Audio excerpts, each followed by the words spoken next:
Bismillahirrahmanirrahim. Alhamdulillahi rabbil alamin. Wassalatu wassalamu ala sayyidina maulana Muhammadin wa ala alihi wa sahbihi ajmain, amma ba'd. Rabbi yassir wa la tu'assir, Rabbi tamim bil khair. Rabbana asrah lana sudurana wa yassir lana umurana wa umural muslimin wahlul 'uqdatam min lisanina yafqahu qawlana. Qala al-mu'allif rahimahullahu ta'ala wa adama nafa'a bi ulumi wa barakatihi wa nafahatihi wa madatihi wa karamatihi bidarini amin. Kitabu Ahya'il Mawad. Kitab ini menjelaskan tentang menggarap tanah mati. Wa mustahabun, dianya menggarap tanah mati itu disunnahkan, berpahala kalau dilakukan. Wa yahsulu bihil milku, hasil dengan sebabnya menggarap oleh hak milik tanah yang belum bertuan tersebut. Ketika digarap, dikelola oleh salah satu muslim, maka tanah itu menjadi hak milik. Wal aslu fiha ahaditsu, dasar hukum padanya Ihya'ul Mawad itu beberapa hadis. Di antaranya hadis wa man ahya ardan maitatan fahiya lahu, siapa saja yang menggarap ia akan tanah mati, itu maka dianya tanah miliknya. Mereka akannya hadis oleh Imam Abu Daud dan juga imam lainnya. Dan hadis Nabi yang berbunyi man ahya ardan maitatan falahu fihi ajrun, orang yang menggarap tanah mati itu maka baginya padanya menggarap itu pahala. Hadis pertama menjadi dalil yahsulu bihil mulku. Hadis kedua dasar hukum wa mustahab. Mereka akannya hadis oleh Imam Nasai dan juga imam yang lainnya. Wa yu'khadhu mimma sayati, dipahami dari ulasan yang akan disampaikan nanti. Annal mawatal ardal lati lam tu'mar qattu, sesungguhnya tanah mati adalah tanah yang belum pernah disentuh, belum pernah digarap sama sekali. Wala hiya harimun li ma'murin, tidak juga dianya tanah itu berdampingan dengan tanah yang sudah digarap. Sebagaimana berkata ya musannif,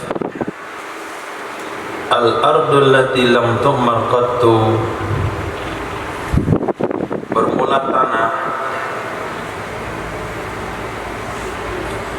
bermula tanah yang belum pernah digarap sama sekali. In kanat bi biladil Islam, jika tanah itu berada di negeri-negeri orang Islam, di negeri-negeri Islam, itu falil muslimi, maka boleh bagi muslim tamallukuha, menggarapnya tanah, memilikinya tanah, bil ihya'i, dengan digarap, dengan dibuka lahan. Azina fil imamu, baik mengizinkan dalam hal tersebut oleh imam atau tidak. Walaysa huwa lidhimmiyin, dan tidak dianya menggarap tanah mati itu bagi orang zimmi. Wa in azina fil imamu, walaupun memberi izin padanya oleh imam. Wa in kanat fi biladi kuffarin, jika ada ia tanah yang belum digarap itu di negeri-negeri orang kafir, falahum ihya'uha, maka boleh bagi mereka non-muslim oleh menggarapnya tanah, membukanya tanah. Wa kazal muslimu ihya'uha, begitu juga boleh bagi muslim oleh atau untuk menggarapnya. In kanat mimma la yazubuna al-muslimina anha, in kanat mimma la yazubun, boleh baca yadzibun juga boleh.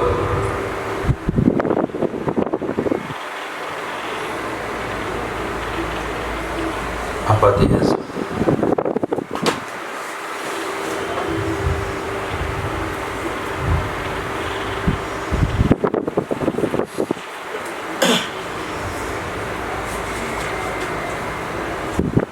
Melarang.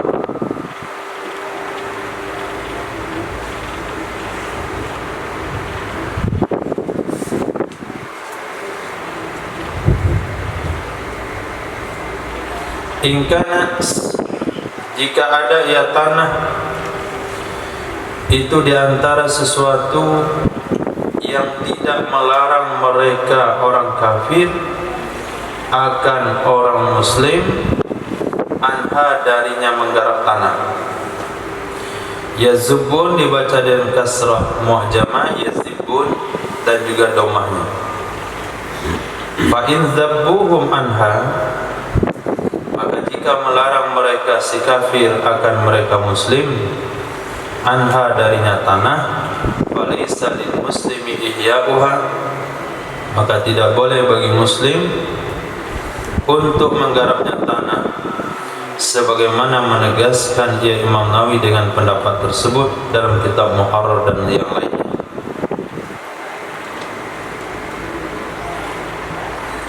Wa ma kana ma'muran, ini bahasan ketiga. Bahasan pertama tanah mati di negeri orang Islam. Bahasan kedua tanah mati di negeri kafir. Bahasan ketiga wa ma kana ma'muran, sesuatu yang pernah ada ia itu digarap. Dunaan, tapi tidak sekarang. Wa huwa bi biladil Islam, dan dianya tanah atau sesuatu ada di negeri orang Islam. Falimalikihi, maka untuk pemiliknya, musliman kana au dhimmiyan, muslim adalah pemilik itu atau dhimmi.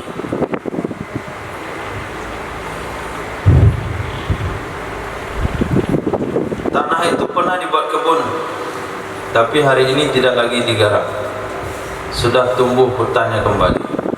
Sawah sudah menjadi hutan, perumahan sudah menjadi puing-puing yang ditinggalkan. Itu kana ma'muran, tanah itu pernah digarap sebelumnya, maka itu tidak boleh dihidupkan. Itu tanah tetap menjadi pemilik pertamanya, baik bersertifikat atau tidak, baik pemiliknya itu muslim atau non muslim, tapi yang zimmi. Bagaimana kalau tidak diketahui? Fa illam yu'raf, maka jika tidak diketahui akan ia pemilik, nggak tahu entah siapa pemiliknya, entah Belanda, entah Prancis, entah Inggris, entah pribumi, muslim atau non muslim, wallahu a'lam. Wal imaratu islamiyah, sementara bangunannya, tanda-tanda penggarapannya itu Islamiyah. Misal ditemukan di kawasan itu kubur menghadap kiblat, batu nisan yang bertuliskan nama-nama Islam atau ayat-ayat Al-Quran, atau rumah yang menghadap ke kiblat, pamalu famalun da'if, maka dianya tanah reruntuhan yang ada ciri khas bangunan Islam itu adalah harta yang tercecer, harta yang tersia-siakan milik muslim.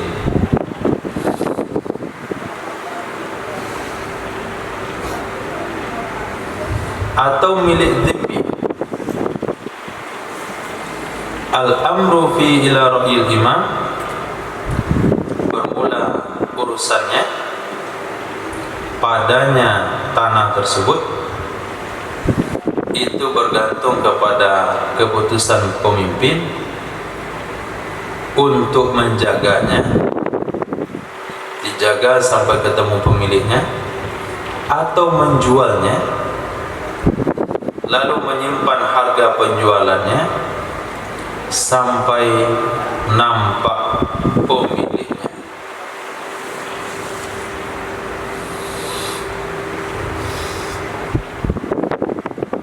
Wa in kana jahiliyatan, jika ada ia tanah, jika ada ia imarah, puing bangunan atau tanda-tanda pembangunan, itu jahiliyah. Nampak di situ patung atau salib. Fal azharu, maka pendapat Azhar juga dikatakan al-asahu. Ada yang bilang al-Azhar pendapat Imam Syafi'i, ada yang bilang al-asahu pendapat murid, annahu, sesungguhnya tanah tersebut yumlaku bil ihya'i, bisa dimiliki dengan cara digarap.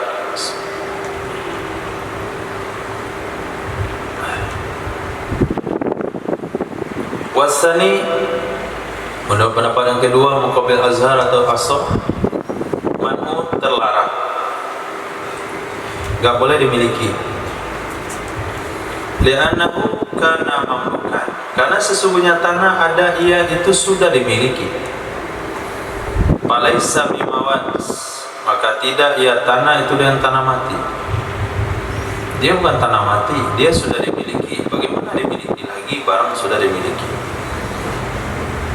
Ujiba, dijawab, bi anna rikaza mamlukun jahiliyatun yumlaku, sesungguhnya rikaz, harta yang ditemukan dalam tanah, itu dimiliki. Yang rikaz itu rikaz jahili. Kitab saya tentu sama. Rikaza mamlukun jahiliyun, sesungguhnya harta yang tertimbun dalam tanah yang dimiliki, yang dia jahili, pemiliknya jahiliyah, itu bisa dimiliki. Yumlaku, fakadzalika hadza, begitu juga ini. Harta rikas bagaimana bahasanya? Kalau ketemu di tanah mati atau di jalan, itu adalah milik yang menemukan. Ditemukan di tanah yang ada pemiliknya, berarti itu milik pemilik tanah. Yang pada intinya rikaz jahili itu bisa dimiliki. Nah, tanah peninggalan jahili yang tidak dikenal pemiliknya juga bisa dimiliki. Apa bedanya? Yang dalam tanah sama yang di atas tanah. Walau kana al-ma'murul mazkuru bi biladil kuffari, jikalau adalah al-ma'mur, tanah yang sudah pernah digarap, yang disebutkan tadi, pernah digarap tapi sekarang enggak lagi, itu di negeri orang kafir, dan tidak dikenal pemiliknya, niscaya maka pada bahasa tersebut ada khilaf pendapat yang telah disebutkan tadi. Jadi khilaf pendapat tadi hukumnya sama di negeri kafir atau di negeri Islam. Wala yumlaku atau yumallaku, tidak bisa dimiliki dengan cara digarap harimul makmur, pinggir-pinggir yang berdampingan dengan tanah yang sudah digarap. Artinya la yamlikuhu ghairu malikil makmuri, tidak bisa memiliki akannya harim oleh selain pemilik al-makmur. Kalau ada satu orang muslim membuka lahan kosong, luasnya 1 hektar, sudah dipagar, maka pinggiran pagar luarnya itu nggak boleh langsung digarap oleh orang lain. Sekeliling kebun itu berapa meter itu tergantung kepada adat.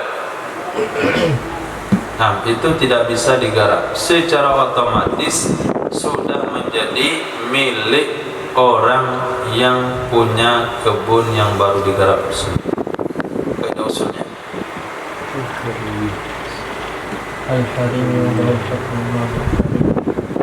al-harimu lahu hukmu ma huwa harimun lah, wa yamlikuhu malikul ma'mur, memiliki akannya harim oleh pemilik tanah yang sudah digarap dengan cara mengikut baginya tanah yang sudah digarap.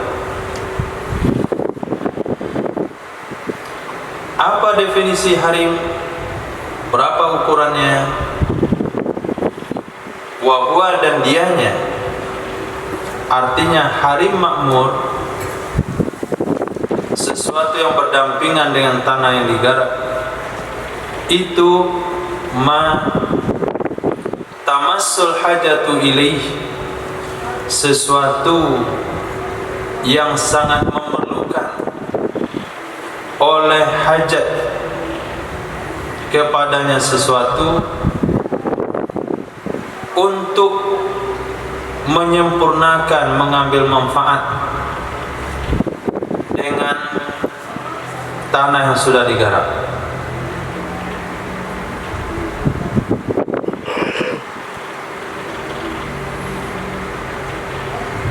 Tidak akan sempurna garapan tanpa pinggir-pinggir dari tanah tersebut. Nah, sekedar seukuran menyempurnakan intifak, itulah yang namanya harim. Maka dia akan berbeda ukurannya dengan berbeda untuk apa tanah yang digarap tersebut. Dia ulasan ke depan. Faharimul qarya al-muhya, maka harim sebuah negeri yang dihidupkan itu adalah nadi.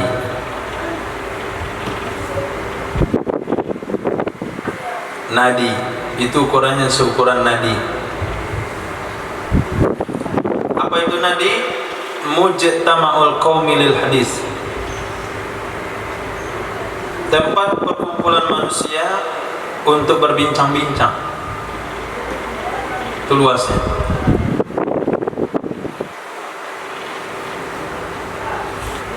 Ini hebatnya, menghidupkan tanah buat kampung, bukan buat kebun. Kampung mau dibuat. Ini sepertinya kita kembali ke zaman 300 tahun yang lalu, seperti zaman di mana orang buat kampung. Kota Padang berdiri tahun berapa?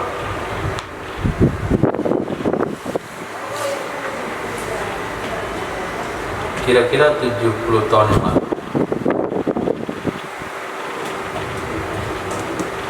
Tapi Semen Padang sudah 100 tahun. Berarti lebih. lebih. 300 lebih. 300 tahun lebih. Berapa? 300 tahun lebih. Sudah 300 tahun lebih. Nah, itu namanya hidupin kampung, garap tanah untuk buat kampung. Nah, harimnya adalah nadi, tempat berkumpul bicara, ya seluas pos ronda lebarnya. Kemudian murtakidul khayl lil khayal, tempat menambatkan kuda bagi para pemilik kuda. Manakhil ibil, munakhi dengan domah mim, artinya maudhi'il ladzi tunakhu fihi, tempat menidurkan atau mendudukkan onta.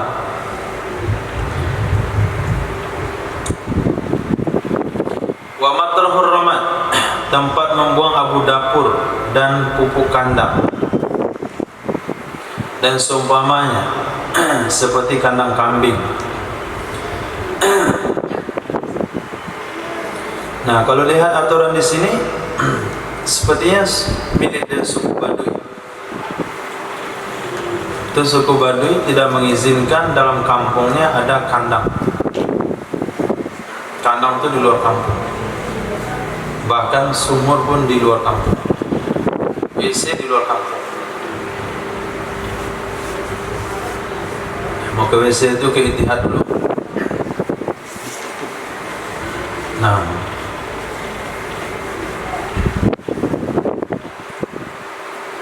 khair, itu disebut dengan harim. Jadi tempat pembuangan sampah berapa jauh dari pemukiman? 500 meter?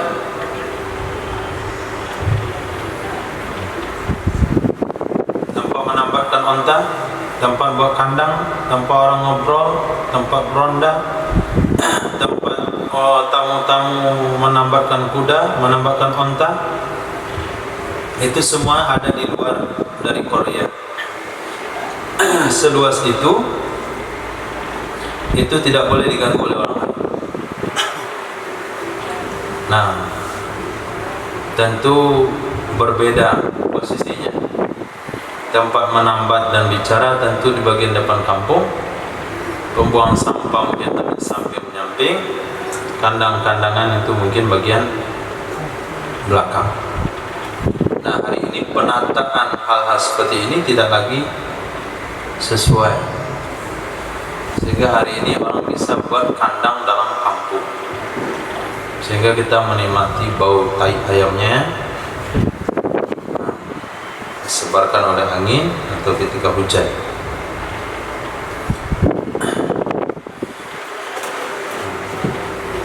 Itu aturan-aturan yang sebetulnya kebijakan daripada pemuka masyarakat setempat. Guru masyarakat yang membuat kandang di dalam kampung yang merusak sistem udara.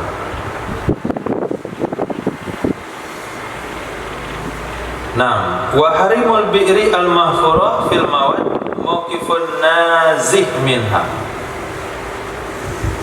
Harim, sebuah sumur yang digali di tanah mati, itu ukuran nazih, mauqif nazih, seukuran tempat berdiri orang yang mengambil air darinya sumur.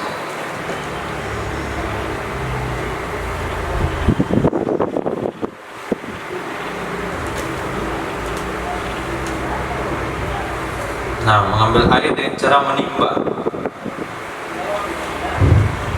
Berapa ukurannya? Dengan katrol, gantung semua ke belakang, ya 1 meter dari dalam sumur. Itu harimnya, atau 1,5 meter. Mungkin dia perlu untuk meletakkan jerigennya untuk diisikan air dan memparkirkan motornya untuk tempat jerigennya.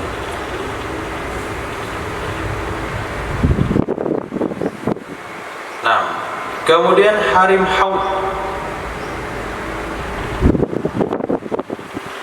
Bukan. Tempat haud.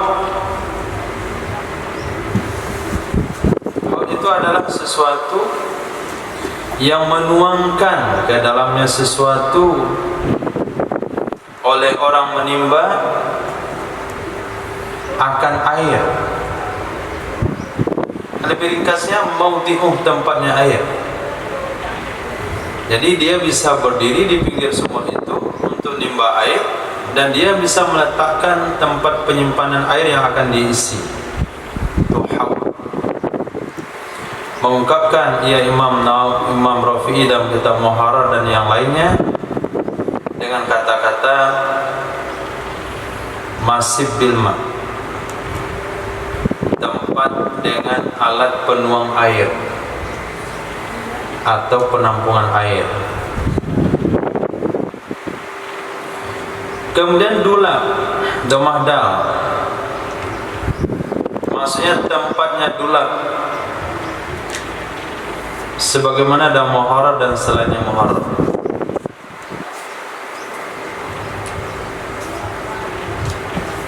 Dulab.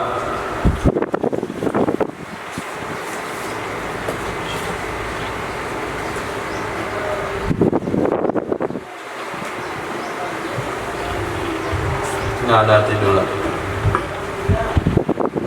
Balik di kamus.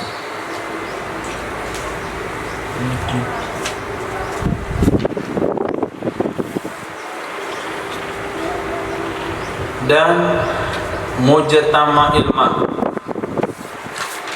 tempat meletakkan mujtama ilma, tempat mengumpulkan air. Artinya ya Pak, ada orang lagi nikah ambil. Dah masak Pak? Enggak masalah. Wahyu isi itu Wahyu Kurniawan. Oh, makasih Pak. Bapak yang mendoa. Terima kasih Ustaz. Terima kasih banyak. Jazakumullah.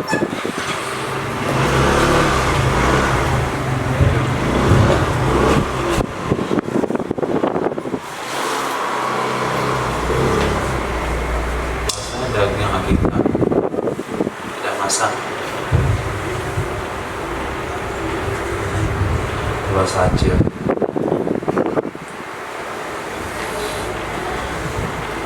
Berarti itulah kincir, timba, Mesin, roda, bara, warna hitam.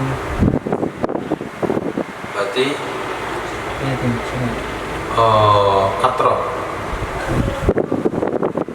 mesin roda, Ada mesin, ada roda. ya katrol, tempat gantungnya. Tapi katrol kan di atas, ada katrol di bawah lagi. Dan tempat mengumpulkan air, maudhi'il ladzi yujtama'u fihi, tempat yang dikumpulkan akan ia air padanya, tempat lisaqil masyiyah, untuk ngasih minum hewan ternak.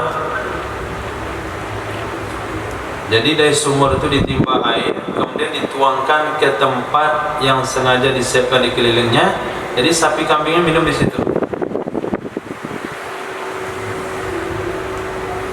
Dan untuk menyiram tanaman, baik tempat itu telaga, artinya kalau sekarang bak terpal misalnya, dan seumpamanya, sebagaimana kita roda dan asalnya roda, sebagaimana ada muharrar dan seumpamanya muharrar. Berarti dua juga itu. Dan tempat mondar-mandirnya dabbah, jadi dia pemiliknya nuang air, kemudian dabbahnya ditaruh di sekitarnya, diikat. Nah, perhitungkan semua lokasi tadi.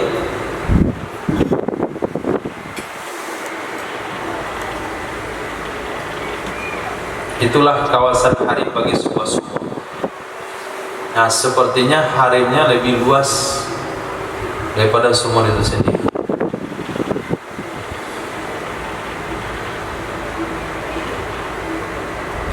Wa zukira fi akibid dula, disebutkan akan yang mutaraddid dabba setelah menyebut kalimat dula.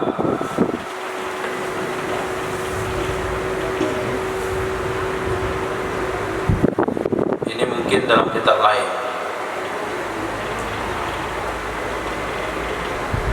Kalau di sini dula mujtama'ul ma baru mutaraddid dabba. Kitab lain mutaraddid dabba itu ada setelah kalimat dula.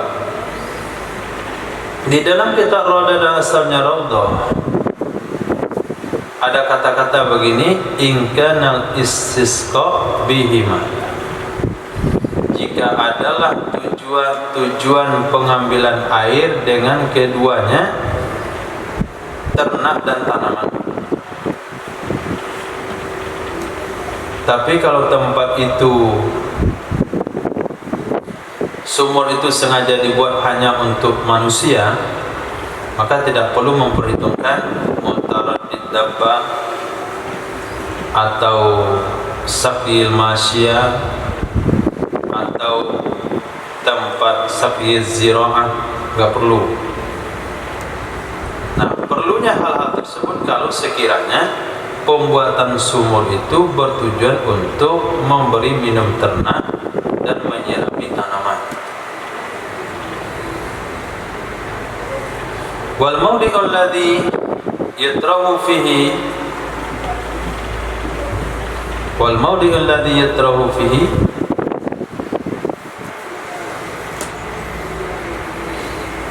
ma yukhraju minal haudi wa nabi, tempat yang dimasukkan, yang dituangkan ke dalamnya tempat akan sesuatu yang dikeluarkan dari telaga dan seumpamanya.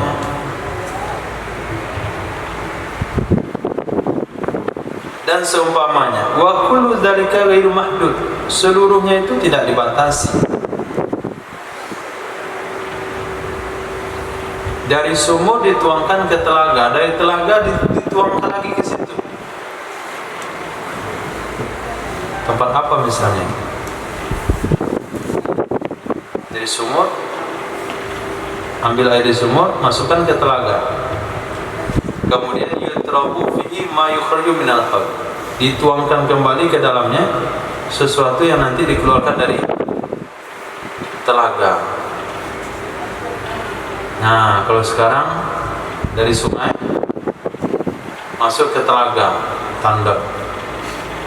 Di tandon dikeluarkan lagi ke bak.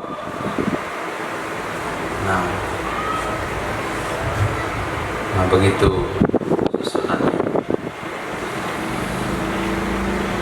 Nah, seluruhnya itu tidak dibatasi, sesuai dengan keperluan. Wa innama huwa bihasbil hajah, hanya saja dia sesuai dengan keperluan. Enggak ada batasan, oh telaganya ukurannya segini, bundaran sumurnya segini, tempat menambahkan hewan segini, penampungan air segini, itu enggak ada batasan. Titik, intaha.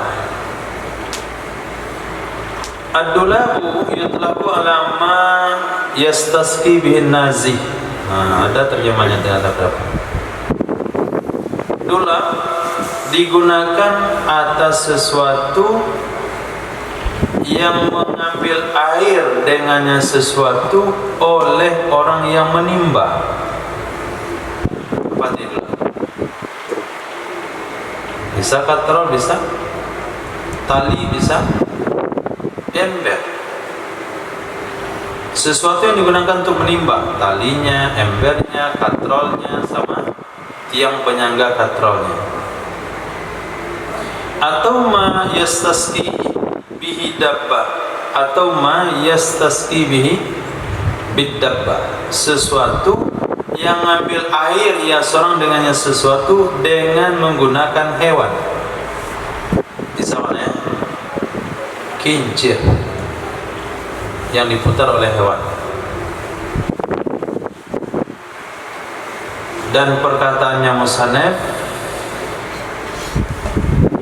fil mawati, pada tanah mati di sini. Dan setelah mentasrih, menyampaikan secara jelas bimal kalamu fihi, dengan sesuatu yang bermula kalam itu tentangnya sesuatu.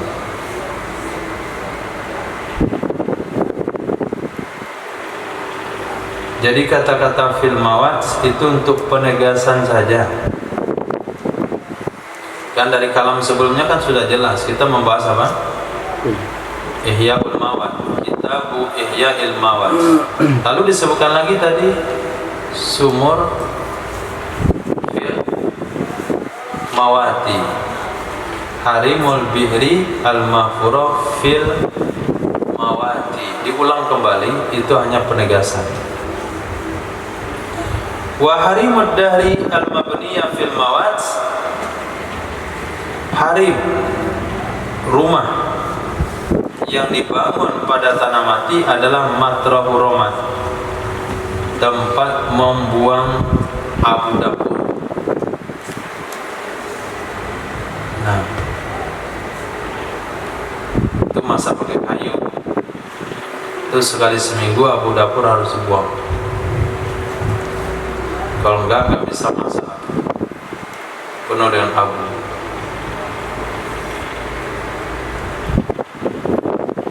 Kalau sekarang tempat pembakaran sampah.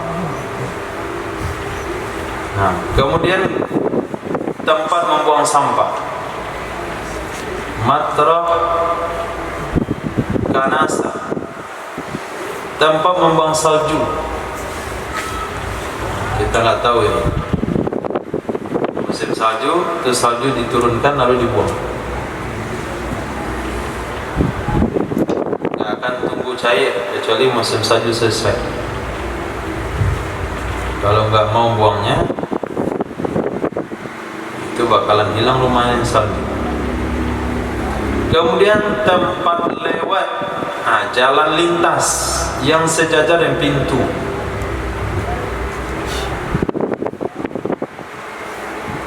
Jadi kalau kita katakanlah ini tanah mati kita garap di sini, maka sejajar gerbang ke jalan raya itu nggak boleh ganggu orang. Nah, walaupun itu kita nggak garap, walaupun kita tidak pugar, itu tanah tidak boleh diganggu oleh siapapun pendatang setelahnya, karena itu adalah harim.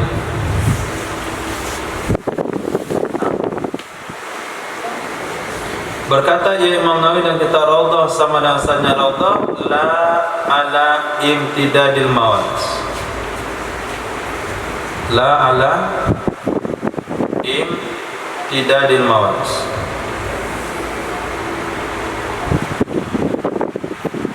tidak di atas sepanjang tanah mati.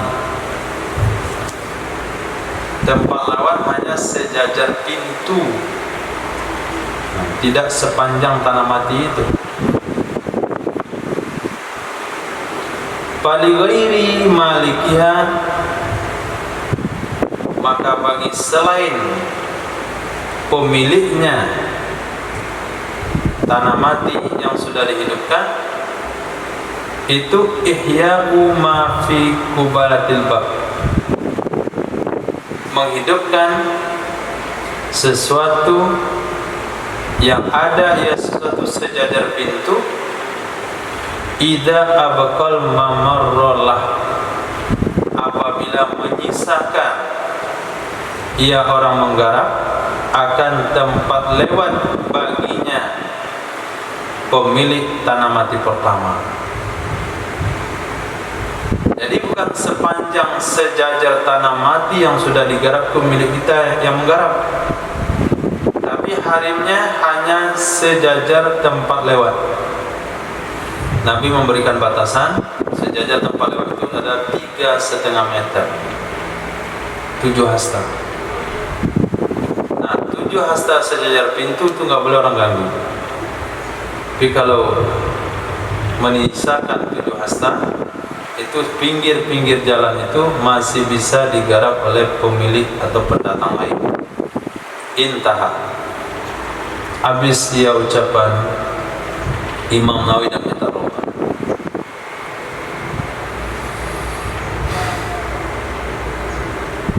Wahai mu'abaril qana,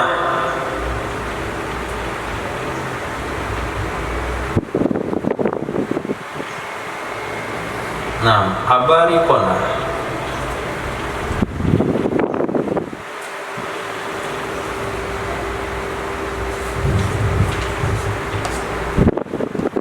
sumur,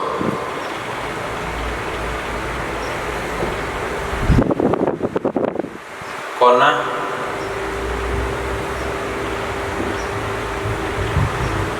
parit.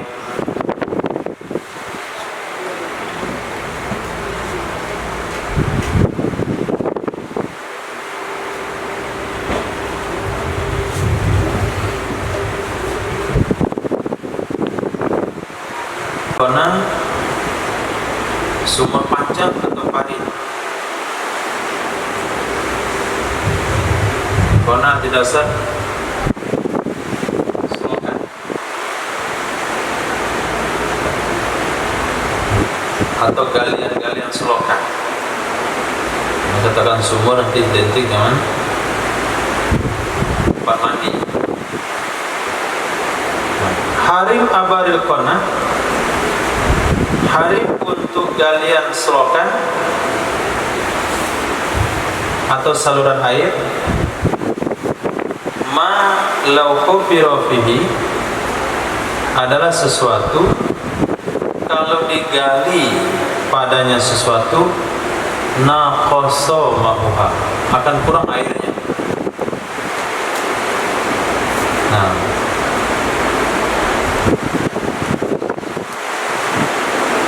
orang lain sudah membuat parit untuk mengalirkan air ke kebunnya. Galian parit itu ada di tanah mati. Maka orang lain tidak boleh mengganggu sekitar sepanjang parit tersebut dengan galian yang lain. Kalaulah digali di situ, air yang di parit itu akan merembas ke situ sehingga hasilnya kurang. Itu hari. Nah, tergantung di tempat tersebut, ukuran jarak berapa boleh menggali antara sumur dan sumur, sehingga sumur utama, sumur yang digali pertama tidak berkurang airnya.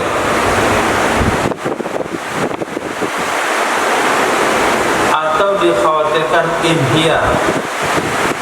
Inhiyar artinya longsor. Kalau kita gali lagi parit di samping parit yang orang sudah buat, akan longsor pembatas itu. Berarti nggak boleh. Itu disebut harim bagi sebuah galian. Wa yakhtalifu dzalik. Akan berbeda hal tersebut dengan sebab kerasnya tanah dan lunaknya tanah. Abar, baca dengan hamzah setelah muwahadah yang sakin,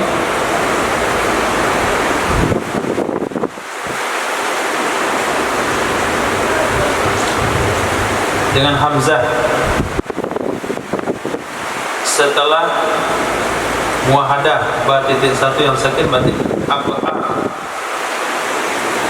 bukan abar tapi abar, dengan ketentuan baris mustanaf atas asal.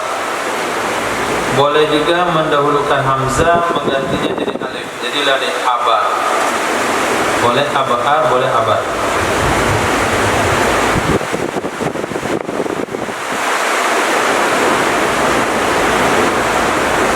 Wadarul mahfufah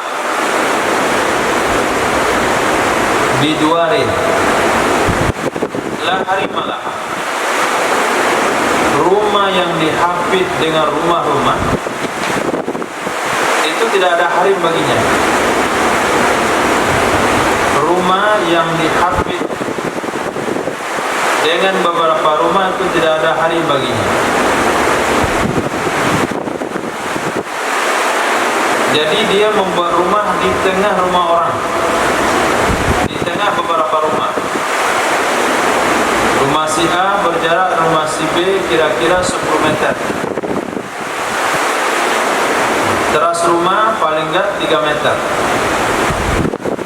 Maka rumah si A terasnya 3 meter, rumah si B terasnya 3 meter. Sisa berapa? 4 meter. 4 meter dibuat rumah di situ. Itu yang cari harim. Nah, mau harim lagi ke teras orang itu nggak bisa. Orang sudah buat rumah, sudah dirikan rumah di tanah mati, otomatis rumah itu punya teras 3 meter.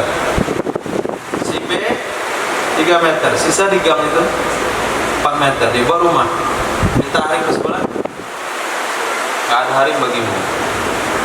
Nah, itu rumah mahfufah. Wa ila jika tidak, fama yuj'alu hariman laha laisa bi aula min ja'li hariman li ukhra. Sesuatu yang dijadikan akan ia sesuatu baginya rumah, tidaklah sesuatu itu lebih aula dari menjadikannya harim, menjadikannya sesuatu sebagai harim untuk yang lain.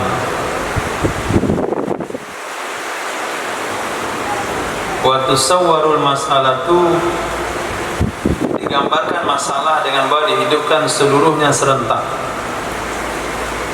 Nah, dihidupkan seluruhnya secara serentak. Oh, berarti rumah dempet. Ya, rumah yang dempet. Rumah yang berderet. Itu nggak punya harim. Seperti rumah petak. Nah, yang didirikan secara serentak, yang digarap secara serentak, itu nggak ada harimnya. Digarap oleh pemerintah, didirikan oleh pemerintah, Muhammad biaya, jadi rumahnya dempet. Satu dinding bisa cukup untuk 2 rumah. Nah, itu tidak memiliki harim. Minimal tidak ada harim kiri kanan. Mungkin dia bisa punya harim ke depan atau ke belakang. Nah, apalagi rumahnya saling membelakangi. Dinding kiri kanan berbatasan orang lain, kiri kanan. Dinding muka belakang berbatasan di rumah belakang. Berarti dia punya harim cuma ke depannya saja.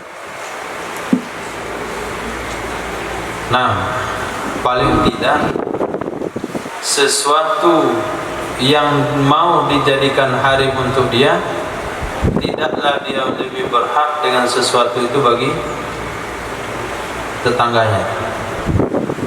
Bayang rumah petak. Antara rumah petak dan rumah petak ada pembatas tembok.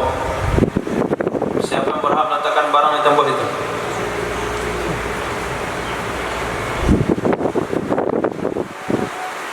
Oke. Naik bis 2 kiri 2 kanan. 2 kiri 2 kanan. Kemudian bis itu ada 3 kursinya, 3-2. Nah, kursi yang deretan 3 berapa tempat tangannya?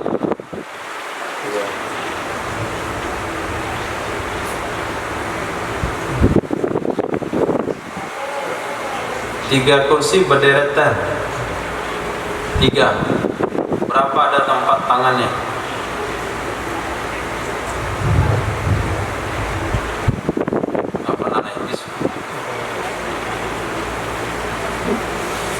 Di kursi yang paling pojok ke dinding ada 1, kemudian di sini ada 1, sebelahnya ada 1, pinggir ada 1, berapa? 4. Oke, ketika orang yang ada di kursi paling dekat dinding, merasa dia memiliki hak tangan meletakkan dua tangan di situ. Kemudian yang bagian pinggir meletakkan dua tangannya, yang di tengah taruh tangan di mana? Gini aja dia, tidak ada tempat tangan. Nah, maka yang dua di tengah ini itu bagi dua. Pesawat juga begitu, kelas ekonomi. Tapi kalau kelas VIP yang di depan tuh itu masing-masing satu orang satu kursi. Saya duduk begini. Nah begitu juga rumah yang dibuat secara berdempet, maka tidak ada satu orang pun yang merasa berhak menjadikan harim tempat yang mungkin orang lain memerlukan harim juga. Nah, sehingga tempat pembatas itu sengaja dikosongkan karena tidak siapapun yang berhak. Kita taruh barang kita di situ, tetangga melihat. Dia taruh barang itu, kita melihat. Supaya tidak saling meninggi, maka dibiarkan kosong. Nah, dia bahasanya fama yuj'alu hariman laha laisa bi aula min jali hariman li ukhra. Sesuatu yang dijadikan harim untuknya rumah, tidak ada sesuatu itu lebih aula untuk dijadikan harim bagi yang lain. Digambarkan masalah ini dengan bahwa digarap seluruhnya tanah secara serentak. Wa yatasarrafu kullu wahidin minal malak, mempergunakan oleh masing-masing dari pemilik pada miliknya masing-masing sesuai dengan adat. Wala domana alaihi in afda ila talaf, tidak wajib membayar terhadapnya jika menyebabkan kepada talaf. Ada waktu untuk perbaikan loteng, terpaksa penghuni rumah A naik ke dinding pembatas itu, dia naik. Mungkin ada waktunya satu saat si penduduk B, penghuni rumah B untuk naik ke tempat tersebut, dia naik. Pas si B naik itu roboh dindingnya, maka dia nggak wajib ganti. Nah, masing-masing berhak memanfaatkannya. Fa'in ta'addal ada, maka jika dia melewati akan adat, melanggar akan aturan, domina ma ta'adda fihi, dia akan membayar sesuatu yang ia melampaui batas padanya sesuatu. Misalnya jalan yang ada di gang-gang perumahan itu adalah milik bersama. Tidak ada yang mengatakan itu harim rumahnya, sehingga tidak ada satu apapun daripada mereka yang berhak memanfaatkan secara abadi. Siapa yang tamunya datang, parkir di depan, terserah. Tapi kalau ada satu orang yang melewati batas, ternyata dia supir truk dan memparkir truknya tiap malam di tempat itu sehingga rusak, dia harus bayar. Wal asahu annahu yajuzu an yattakhidha darahul mahfufan bimasakin. Menurut pendapat asal sesungguhnya boleh bahwa menjadikan ia seseorang atau rumahnya seseorang yang dihabit dengan tempat tinggal orang lain dijadikan sebagai hammam, tempat mandi, istabalan sebagai kandang, dan tahuna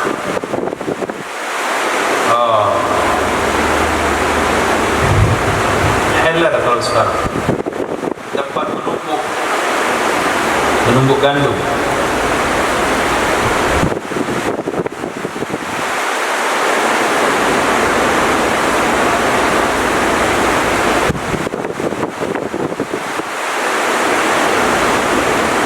Nah,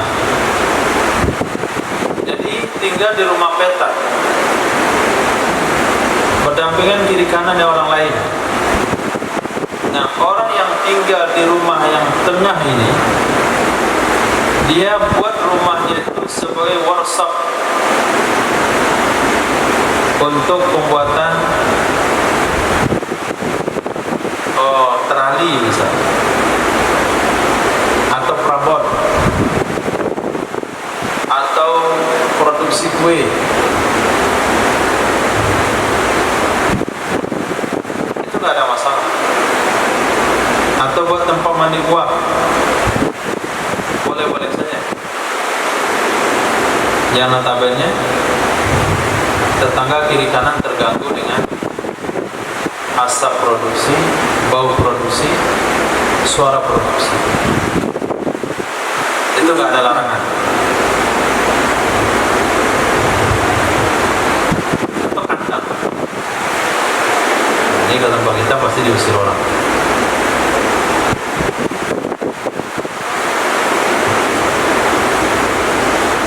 Perumahan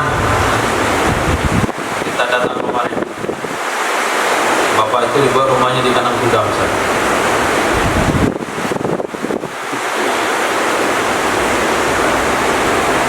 Nah,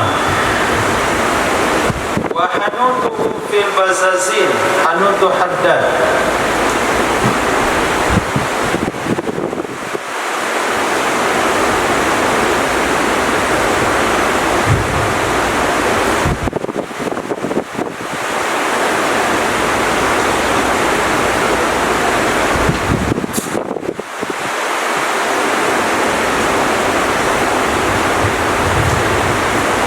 Kedai bazaz, pedagang kain.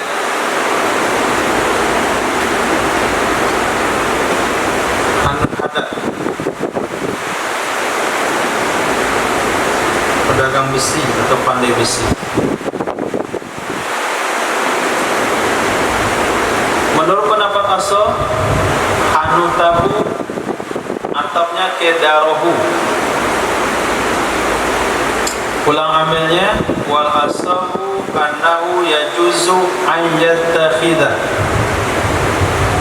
Menurut pendapat asal, sesungguhnya boleh bahwa menjadikan ia seseorang hanutahu bil bazazin, kedainya seseorang, tokonya seseorang untuk penjualan kain, dijadikan kedai untuk tukang besi, pandai besi, atau qasar, tukang gosok kain.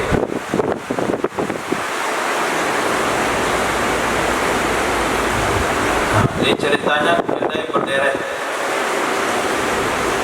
Satu jual lontong, sebelahnya jual pecah belah, sebelahnya tukang jahit, sebelahnya tukang kain, sebelahnya lagi jual sembako. Damai aja kedai, saling menguntungkan. Seluruh penduduk kedai itu makan lontong ke sebelah, bisa ngutang karena tetangga, bisa belanja sembako. Nah, tukang jual kain ini dia ganti, dia kedai, dia terali, melas sih, bunyi gerinda, bunyi las, bunyi dentuman besi. Nah, jadi haddad, bolehkah kedai kainnya dia rubah menjadi kedai pembuat besi, teralis? Jawabannya boleh. Kalau peminat lontong nggak ada lagi karena bau besi, ya tutup kedai, pindah kedai yang lain. Itu secara fikih. Idza ihtata, syaratnya apabila dia bertindak hati-hati. Nah, bertindak hati-hati, jadi dilengkapi kedainya itu dengan sedikit peredam suara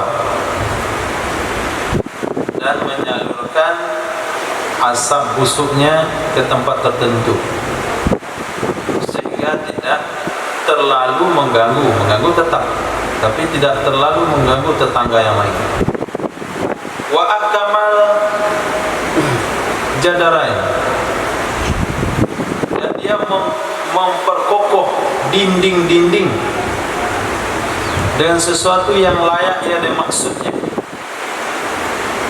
Tapi kalau kedai itu batasnya terpal, lalu dia ganti jual kain kepada pandai besi, itu nggak boleh. Nah, ini percikannya itu akan mengganggu kepada tetangganya. Nah, sekarang dia tebalkan bangunan dindingnya, dia pertinggi lotengnya, dia pasang peredam suara, kemudian dia tutup dengan terali di luarnya, kemudian asapnya atau baunya dia salurkan ke udara atas. Itu nggak ada masalah.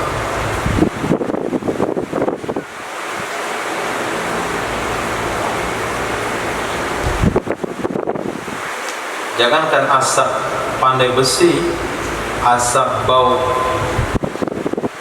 apa namanya itu, penlasan, asap ikan bakar di pinggir jalan saja.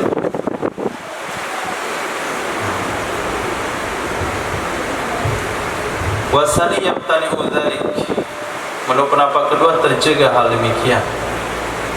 Lima fihi minad darar, karena sesuatu yang ada pada yang satu dari doror merugikan orang lain. Itu kan merugikan orang lain. Ditolak pendapat tersebut, ditantang. Bi anna fi man'i idrarun bih. Sesungguhnya di dalam melarangnya seseorang menjadikan rumahnya menjadi kandang, rumahnya kedai kainnya menjadi kedai besi, itu justru idrar dengan orang sendiri. Masa dipaksakan dia jual kain-kain gak laku lagi. Nah, la turfa'ud darar bid-darar. Wa yajuzu ihya'u mawadil haram al-mufidi libilkihi. Boleh menggarap tanaman dari tanah haram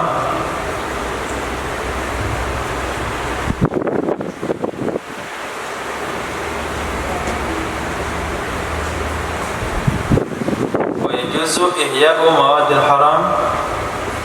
Boleh hukumnya menggarap, menghidupkan tanah mati dari tanah haram yang memberi faedah bagi miliknya, sebagaimana anna ma'murahu yamliku bil bai'i wa nahwi. Sesungguhnya yang digarapnya seseorang itu bisa dimiliki dengan cara dia jual dan seumpamanya. Tidak boleh arafah. Nah, arafah tidak boleh digarap untuk di tempat. Arafah itu biarkan saja dia begitu. Enggak boleh satupun menghidupkan, mengelola tanah-tanah di padang Arafah. Fala yajuzu ihya'uha. Maka tidak boleh menghidupkannya, menggarapnya. Maka tidak dimiliki akan ia tanah Arafah bihi, dengan sebabnya dihidupkan menurut pendapat ashab. Kenapa tidak boleh? Li ta'alluqi haqqil wuqufi biha, karena erat hubungan sangkut paut hak wukuf di Arafah. Wasani yajuzu, pendapat kedua boleh. Fatumallaku bihi, maka dimiliki akan ia tanah Arafah dengan cara dihidupkan sama dengan yang lainnya.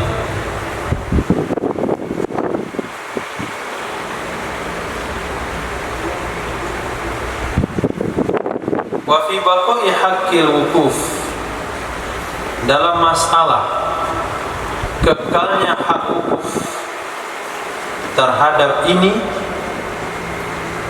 ala hadza, berdasarkan pendapat ini, fima mulika, pada sesuatu yang sudah jadikan milik, itu dua pendapat.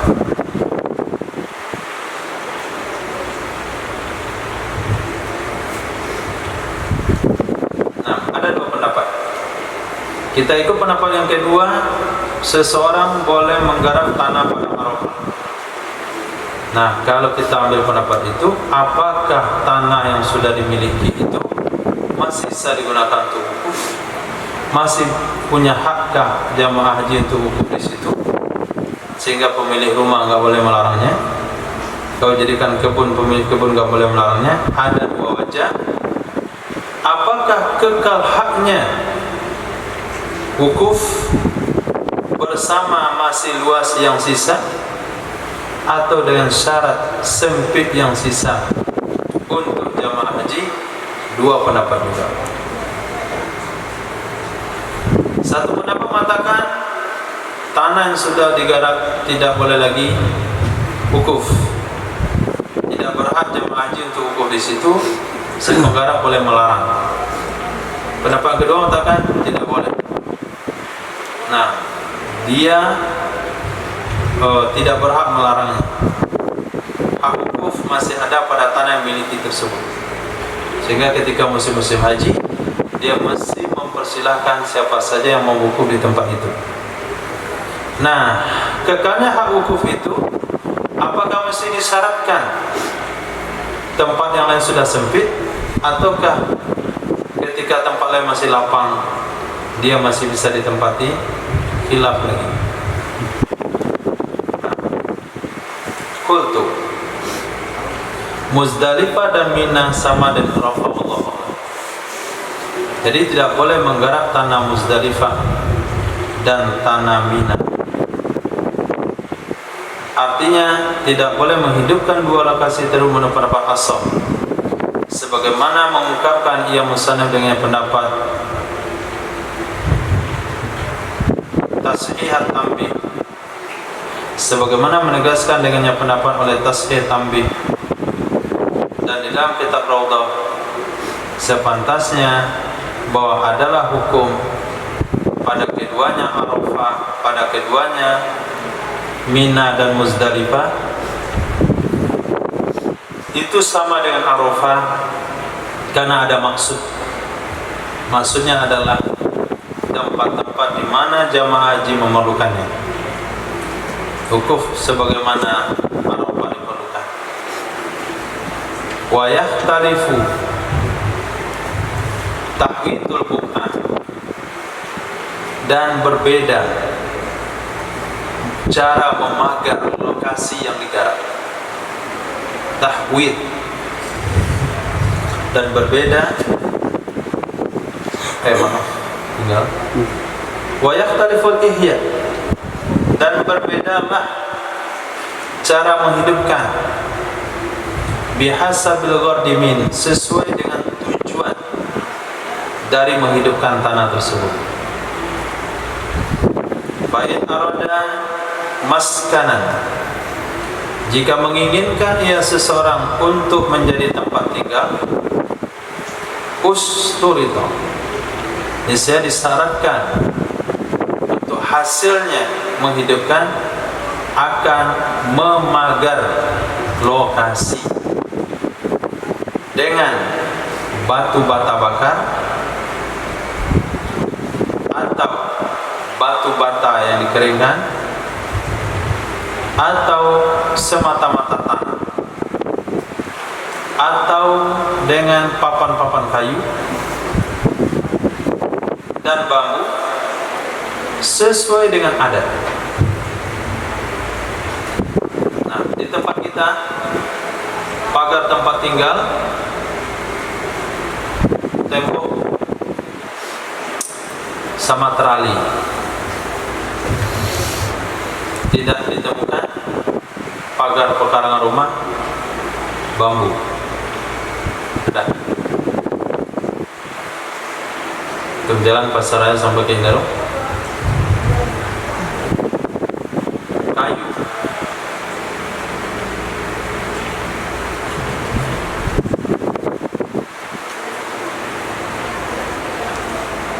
Tidak ada. Kalau ketemu pintu gerbang dari papan Jatim tidak ada.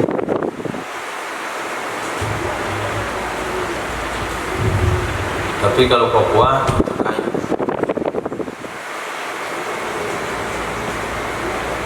Di atasnya ditutup dengan jeram. Kalau ketemu sebuah bangunan berpagar kayu yang ditutup jerami, itu kalau perang antar suku masuk itu aman. Apakah sampai sekarang Allah? Cuma secara materialnya itu tinggal lempar korek api langsung kebakar sendiri. Karena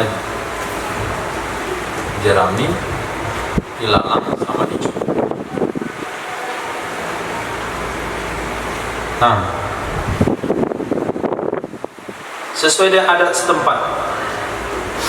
Kemudian disyaratkan safu bangtiha, di atap sebahagiannya, karena nggak semua lokasi tempat tinggal itu di atap. Bagian halaman nggak di atap, maka di atap sebagiannya. Li tatahayya lis-sukna atau tutahayya lis-sukna, supaya bahwa disiapkan akan ia lokasi untuk ditempati. Kemudian disyaratkan ta'liqul bab, memasang pintu, ainasbuhu, menegakkannya pintu, karena sesungguhnya itu ada dalam demikian. Nggak ada tempat tinggal yang nggak ada pintu. Wa fil babi ay ta'liqi wajhun, dan pada masalah pintu, maksudnya memasang pintu, ada sebuah pendapat murid Imam Syafi'i, annahu la yustarad, sesungguhnya memasang pintu itu tidak disyaratkan.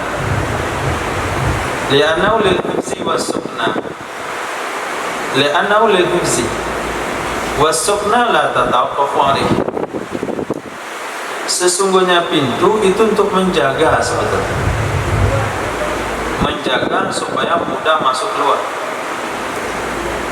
Sementara tempat tinggal tidak bergantung kepada pintu. Bisa saja orang buat untuk tinggal di satu tempat, ruangannya tidak ada pintu, jadi dia pakai tangga, keluar dia dari atap, turun lagi ke bawah. Apa hubungan pintu sama tempat tinggal? Nggak ada. Cuman ketika terjadi gempa mudah lari. Nah, ketika perlu masuk ke dalam mudah masuk. Itu hifzi sebetulnya. Hifzil ma, hifzil nafs. Kalau untuk tidur di suatu tempat nggak ada hubungan sama pintu. Nggak bisa saya tidur karena pintunya nggak ada.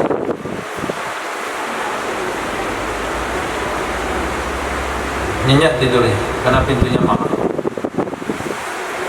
Nah, orang nggak bisa tidur karena ada urusan yang pintu, lupa dikunci dan sebagainya, itu bukan karena tempat tinggal, tapi karena hifzi, keamanan.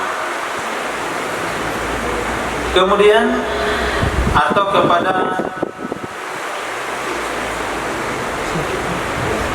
maskanan, ulang amil fa'in aroda zaribatan dawa, maka jika menginginkan ia seseorang menggarap tanah mati untuk menjadi kandang dari hewan tunggangan, tahwitun, tahwitun juga atau kepada tahwitul buq'ah, maka ulang amalnya fasturito, maka disyaratkan memagarnya, dan tidak cukup menegakkan sa'af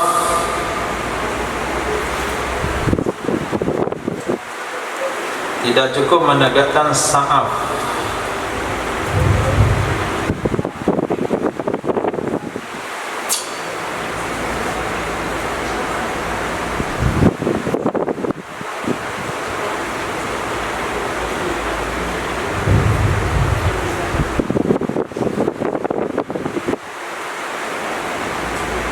Pelepah kurma.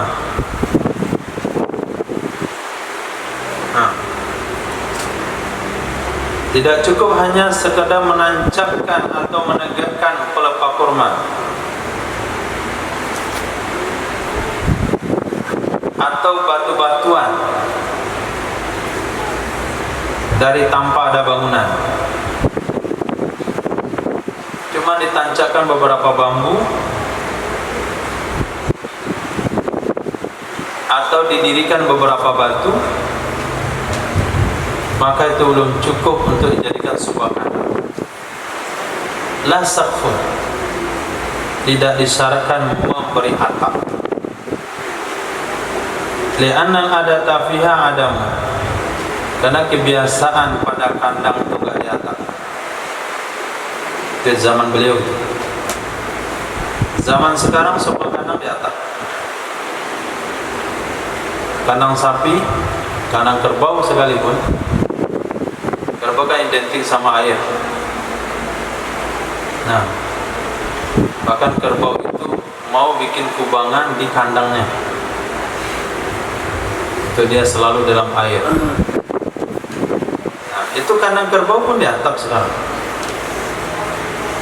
Kandang sapi mungkin, kandang kambing bahaya kalau nggak di atap, flu dia. Bahkan di lantai mah, dan jaraknya dari tanah minimal 2 meter supaya dia tidak terganggu dengan suhu daripada tanah. Kandang ayam sekarang pakai AC, kipas angin,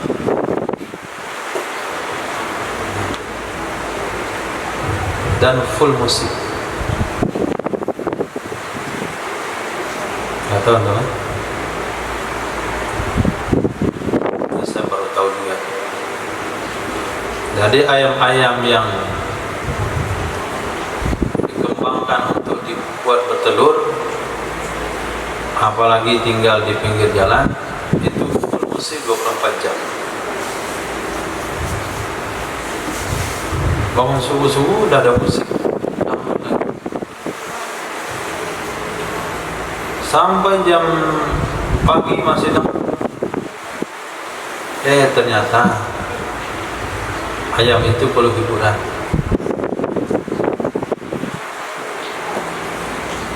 Karena kalau dia nggak terbiasa dengan suara bisik, tiba-tiba lewat mobil klakson, kaget, dia bisa mati.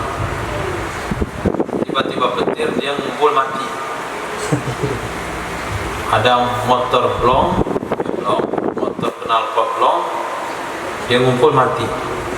Tapi kalau hari-hari sudah berbunyi-bunyi suara lantang, maka adanya suara di luar nggak beri pengaruh.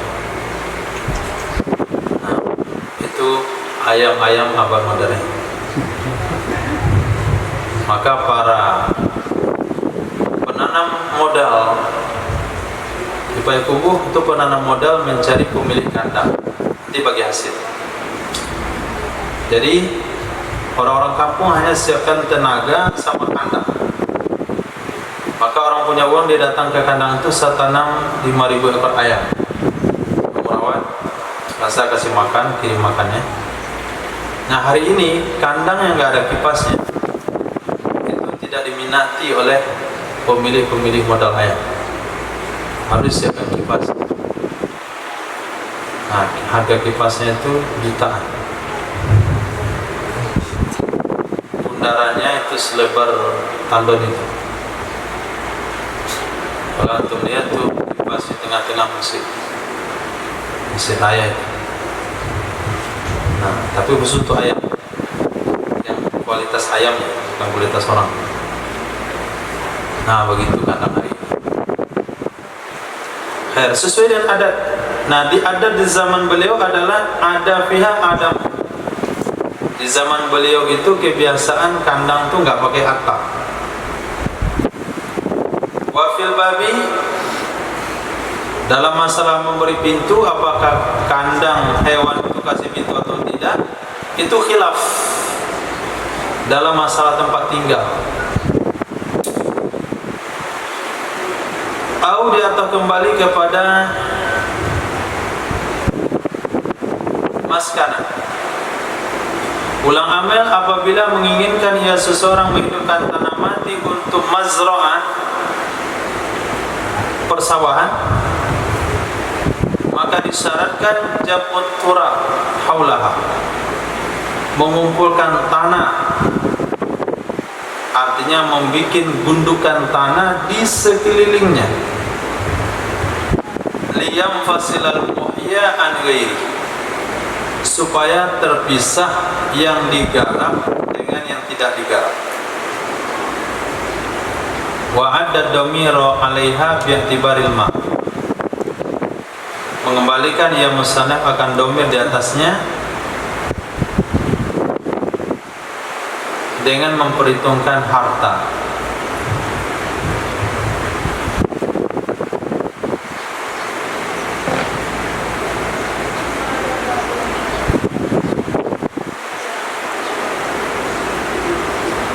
Maka pada makna turab adalah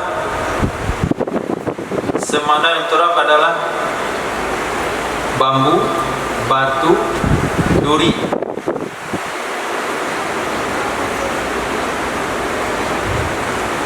Bisa dipisahkan yang bambu, bisa dipisahkan yang batu, bisa dipisahkan dengan duri. Terserah mau dibuat apa sekelilingnya. Disusun batu-batu, susun bambu-bambu, tanah-tanah, dan tidak hajat untuk dipagar. Nah, kalau persawahan nggak perlu dipagar. Maka jarang kita temukan sawah yang dipagar, kecuali dia buat jadi kebun. Bagaimanapun wabah tikus, wabah babi, itu jarang ada orang magar sawah. Wa taswitul ardi, dan meratakan tanah, bitamil munkhafid wa kasril musta'la, dengan menimbun yang rendah dan mengorek, mengeruk yang tinggi. Nah, yang namanya mazra'ah itu datar. Maka sebelum padi ditanami, sawah itu didatarkan. Seluas itu sawah bisa datar oleh petani dengan berbagai pengukuran pakai air, dibajak nggak datar, dia berlubang-lubang. Emang awal dibajak dulu, setelah dibajak digiling, setelah giling dibiarkan membusuk, setelah keluar humus tanahnya diisi air, baru didatarkan pakai selembar papan. Ada yang diikatkan ke sapi, ada yang pakai tunduk-tunduk. Nah, perhitungan air, mana nampak keluar batasan air didatarin lagi. Nggak lihat nampak datar semuanya di ukuran air yang sama. Itu teknologi yang dipelajari oleh petani apa? Alam tak kambang jadi guru. Khair. Jadi meratakan tanah dengan cara menimbun yang rendah dan mengorek yang tinggi. Dalam kitab Raudhah sama yang asalnya Raudhah, wa hirasatihi, dan membajaknya. Nah, membajaknya sawah, tanah itu dibajak. Setelah dibajak kemudian melunakkan tanahnya. Fa illam yatayassar zalik, kalau tidak memungkinkan hal demikian, kecuali bima yusaku ilaih, dengan sesuatu yang dituangkan kepadanya, maka harus darinya menuangkan, atau yusaku bisa dihalau. Jika tidak memudahkan, tidak memungkinkan hal demikian kecuali yang cara dihalau kepadanya. Dihalau itu maksudnya hewan dihalau. Nah, apa nama bahasa Minang? Bawa 10 kerbau, tarik dalam sawah, bawa keliling. Tujuannya menghaluskan tanah.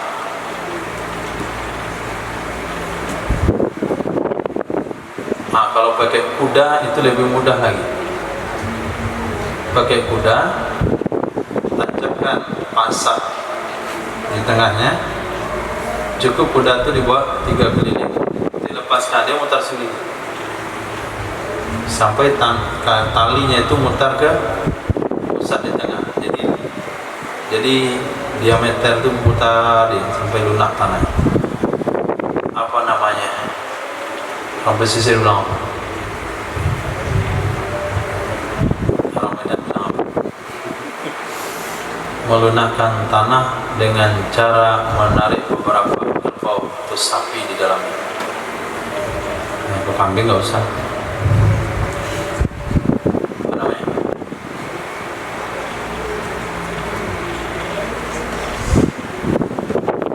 Atau bahasa Arab yusaku ilaih, dan cara dihalau hewan kepadanya.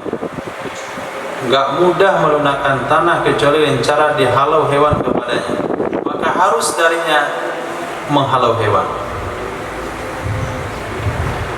Tempat saya namanya Goncah. Nah, oke, Goncah, G sama H, Goncah. Litutahayya, supaya disiapkan tanah untuk ditanami. Karena kalau tanahnya lunak nggak bisa, tanahnya keras nggak bisa ditanamin, harus lunak. Kemudian mengatur perairan baginya sawah dengan cara saki-sakia,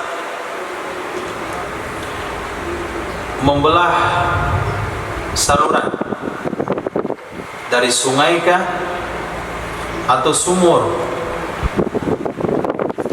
dari sungai atau menggali sumur atau konah pari.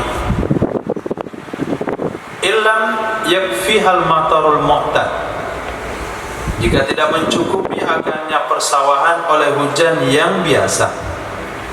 Fa in kafaha, maka jika mencukupi hujan akannya persawahan, sawah tak ada hujan, maka tidak ada perlu untuk menertibkan air lizira'ah fil asahi, untuk menanam menurut pendapat asal.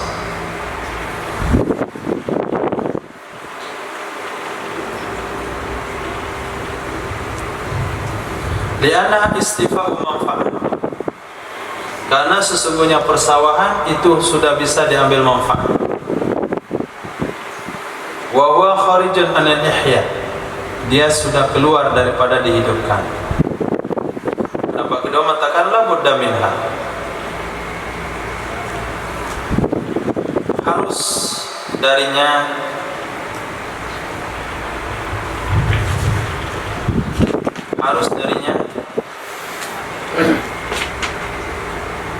menetipkan air.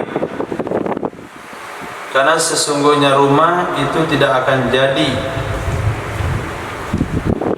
dihidupkan kecuali apabila sudah terdapat padanya ain harta orang yang menghidupkan.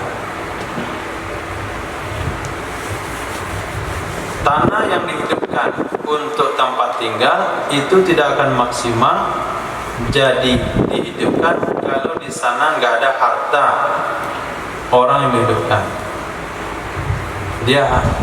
Tadi dia pagar, kemudian di atap, kemudian ada dia bawa barangnya di situ, pakai lemari, kebun.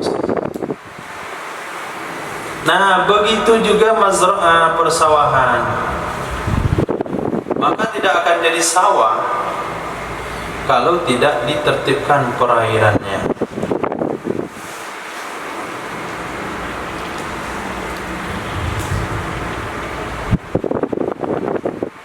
Titik. Cukup. Berikutnya, syarat ketentuan menghidupkan tanah kalau dijadikan kebun. Apa saja yang harus dilakukan sehingga orang itu dikatakan sudah menghidupkan tanah untuk perkebunan. Wallahu a'lam. Subhanallah wa bihamdihi, subhanallahi wa bihamdika, asyhadu an la ilaha illa anta, astaghfiruka wa atubu ilaik. Subhanaka rabbil izzati amma yasifun. Assalamu alaikum warahmatullahi wabarakatuh.